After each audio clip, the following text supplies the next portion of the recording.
Hello everyone. सबसे पहले तो आप सभी को मकर संक्रांति की हार्दिक शुभकामनाएं। आज हम इस वीडियो में आपको समझाएंगे कि मकर संक्रांति की क्या विशेष बातें होती है और क्यों इम्पॉर्टेंट फैक्ट इसके बारे में बताएंगे और क्यों ये मनाया जाता है।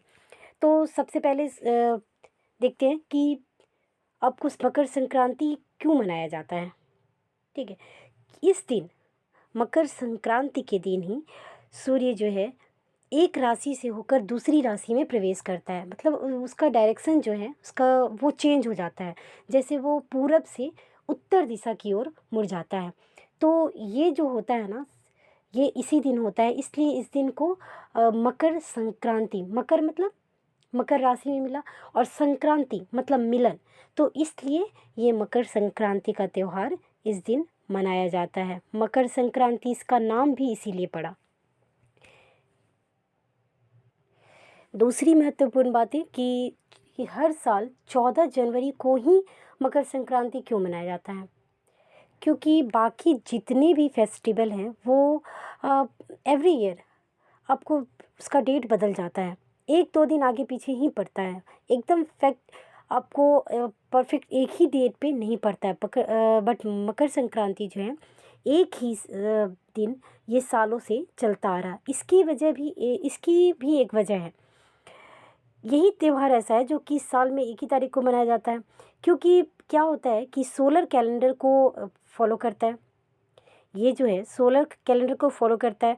दूसरे त्यौहार की गणना जो है वो चंद कैलेंडर से होती है। यह जो साइकिल है हर 8 साल में एक बार बदलती है। उसी के एक दिन बाद यह त्यौहार जो है मनाया जाता है। तो ये जो है मैंने जैसे कि आपको 8 साल के बाद दो जैसे कि ऐसी मान्यता है कि 2022 है अभी, 2050 में ये जो है 15 जनवरी को, फिर उसके और 8 साल के बाद जो है आपको ये 16 जनवरी को, ऐसे मतलब एक रोटेशन के बाद ये एक दिन बदलता है। मतलब सालों के बाद एक बार इसका डेट जो है बदलता है, लेकिन है ये एक ही डेट में पड़ता है, पूरे देश में मनाया जाता है। इस चीज़ को आप एक डायग्राम के थ्रू भी समझ सकते हो कि जैसे आप देखो कि जैसे इस पिक्चर में आप देख सकते हो कि कैसे उत्तर साइड में है और ये जो हमारी पृथ्वी जो है वो अपने अक्ष पे 23.5 डिग्री सेंटीग्रेड पे वो खड़ी रहती है, इस डायरेक्शन में खड़ी रहती है। और ये डायरेक्शन जब चेंज होता है, ये डायरेक्शन सालों के बाद एक बार चेंज होता है, और चेंज होने के कारण क्या होता है कि ये अपना जो दिशा बदल देता है, और इस दिशा बदलने के कारण ही जो है ये सारी घटनाएं घटती है। और ये जो है वो अपने लक्ष्य पे ऐसे इक्वली घूमते रहती है। रोटेशन भी होता है, रिवॉल्यूशन भी होता है। अर्थ का जो है आप तो पढ़े होंगे कि अर्थ में रोटेशन भी हो रहा है, देन रिवॉल्यूशन भी होता है, दोनों ही होता है। तो मतलब अपनी जगह पे भी घूमती है और अपनी स्थान को भी बदलती है। ये दोनों क्रियाएं होती है अर्थ में। तो ये जो है एक बार जो है चेंज होता है। तो इस तरह से आप देख सकते हो कि कैसे अपने अर्थ पे घूमती रहती है पृथ्वी अपनी जगह पे। तो अपनी एक जो आप लट्टू खेलते हो ना, उसकी जैसे एकदम घूम रही है और अपने स्थान को भी बढ़ते जा रही है, आगे पीछे आगे की ओर बढ़ती जा रही है, अपनी इस जगह को भी बदल रही है और अपने आप को भी घुमाती जा रही है। तो इस तरह से जो चेंजिंग होते हैं, इसलिए ये सारी घटनाएं और ये क्रियाएं होती रहती है। जैसे सन का जो आपको डायरेक्शन चेंज होना, ये सारी क्रियाएं, इन सब के पीछे जो है ये सारी जो क्रियाएं हैं वो है जो कि नेचर के अकॉर्डिंग होते रहता है। तो इस तरह से ये मकर संक्रांति का त्यौहार मनाया जाता है। तो आप इसके पीछे क्या है कि सूर्य देवता की पूजा की जाती है। और क्यों की जाती है? क्योंकि ये दिन शुभ माना गया है। और इस दिन क्या होता है कि सूर्य की जो है दिशा बदल जाती है, जैसे पूरब की ओर से ये थोड़ा सा अपना डायरेक्शन चेंज करता है और उत्तरायण इसको बोला जाता है, तो उत्तरायण की तरफ चले जाते हैं। और ये दिन जो होता है बहुत ही शुभ माना जाता है, इसलिए इस दिन सभी लोग पूजा करते हैं, दान पुण्य की जाती है और तरह तरह की त्योहार अपनी जो घरेलू पूजा की तरह इसे संपन्न किया जाता है।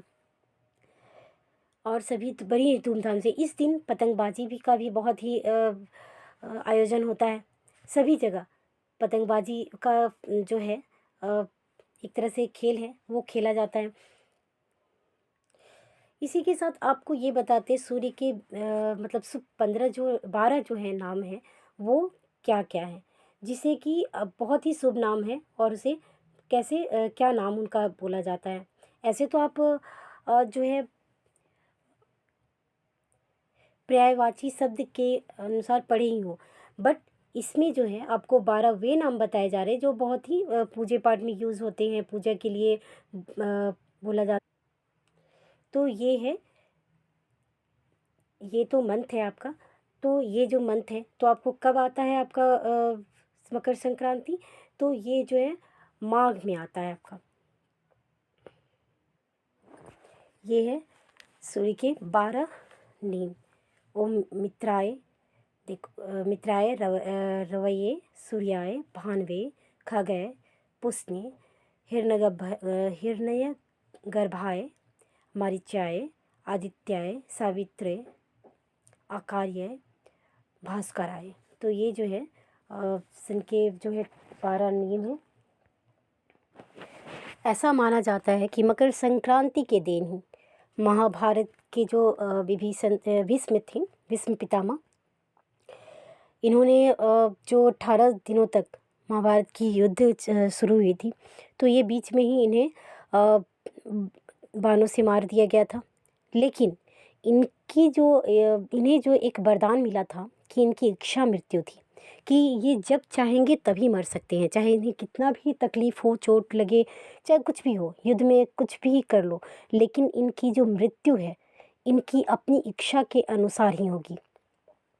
और भीष्म पितामह ने अपनी मृत्यु का दिन इस मकर संक्रांति को ही चुना था, क्योंकि इस ऐसी मान्यता है कि इस दिन जो मृत्यु होती है वो बहुत ही शुभ होता है और ये शुभ लाभ का दिन है। और अच्छे इस तरह से जो पौराणिक कथाएं हैं ये सब भी इस मकर संक्रांति से संबंधित है, जिसमें कि ये महाभारत के जो भीष्म पितामह हैं उनकी प्राण त्यागने की जो विधि है वो भी बहुत ही प्रचलित है। क्योंकि इस दिन जो उन्होंने 18 दिन उन्होंने बहुत लंबे टाइम तक इस बाण के सैया पे ही लेटे हुए दिन बिताए थे। और उसके बाद जो शुभ दिन मकर संक्रांति का आया तब इन्होंने अपनी इच्छा को इच्छा जो मृत्यु थी उसे स्वीकारा और इसी दिन अपनी मृत्यु की। तो ये भी एक पौराणिक कथा है। सूर्य देवता के विभिन्न नाम तो आप देख ही सकते हो। तो ये सारे जो है आपके नॉलेज के अकॉर्डिंग है, क्योंकि इससे ऐसा नहीं है, ये फेस्टिवल सभी जगह मनाए जाते हैं और बड़े ही धूमधाम से मनाए जाते हैं, लेकिन कोई भी फेस्टिवल क्यों मनाया जाता है उसके बारे में भी जानना चाहिए। तो सबसे पहले तो ये सारी बातें हो गई। अब बताती हूँ मैं कि ये त्यौहार किस किस जगह किस नाम से मनाया जाता है। मकर संक्रांति को जो है उत्तर प्रदेश में और मतलब उत्तर प्रदेश आपको पंजाब हरियाणा ये सारी जगह मनाए जाते हैं, लेकिन यहाँ कहीं कहीं इसे खिचड़ी भी नाम दिया गया है, खिचड़ी का दिन। पंजाब हरियाणा में इसे माघी नाम से मकर संक्रांति को माघी नाम से भी जाना जाता है। पंजाब में जैसे कि लोहड़ी पंजाबी से मनाते हैं, जो कि एक दिन पहले 13 जनवरी को ही मना लिया जाता है। फिर राजस्थान गुजरात में जो है उत्तरायण भी कहा जाता है, क्योंकि इस दिन जो सूर्य की दिशा बदलती है, उत्तरायण दिशा में चले जाते हैं, तो इसलिए उत्तरायण के नाम से भी इसे मनाया जाता है। और यहाँ पर सबसे विशेष कि यहाँ पतंगबाजी बहुत ही उत्साह के साथ की जाती है और 2 दिन तक यह पर्व मनाया जाता है। आपको फिर तमिलनाडु में इसे पोंगल के नाम से जाना जाता है। तो अलग अलग जगह अलग अलग नामों से इसे बड़े ही उत्साह के साथ मनाया जाता है। तो ये सारी बातें भी आपको जाननी चाहिए कि कहाँ किस फेस्टिवल को किस नाम से जाना जाता है। तो उम्मीद करती हूँ कि आपको इस मकर संक्रांति के बारे में बहुत सारी बातों का पता चला होगा। उम्मीद करती हूँ कि आपको ये वीडियो पसंद आया होगा। धन्यवाद।